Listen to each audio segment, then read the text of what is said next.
Hi everyone, welcome back to this channel. In this tutorial, I will show you how to get 200 free orchids every week in Qixi Fair in Heartopia. So in this new event, the Qixi Fair event like this, there are a board game that you can play, and in here you can get reward, the orchids, and the orchids in here are the event currency that you can use to exchange for various limited items in the exchange store. This one like this.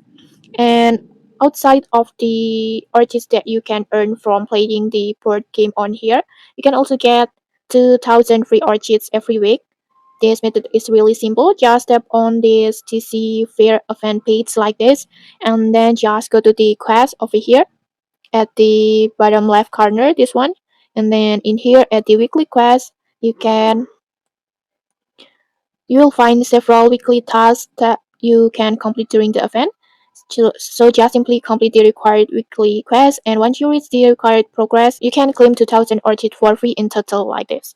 So if you are trying to collect enough orchids to exchange for all the event rewards, make sure you check and complete your weekly quest every week on here, and then just keep playing this board game.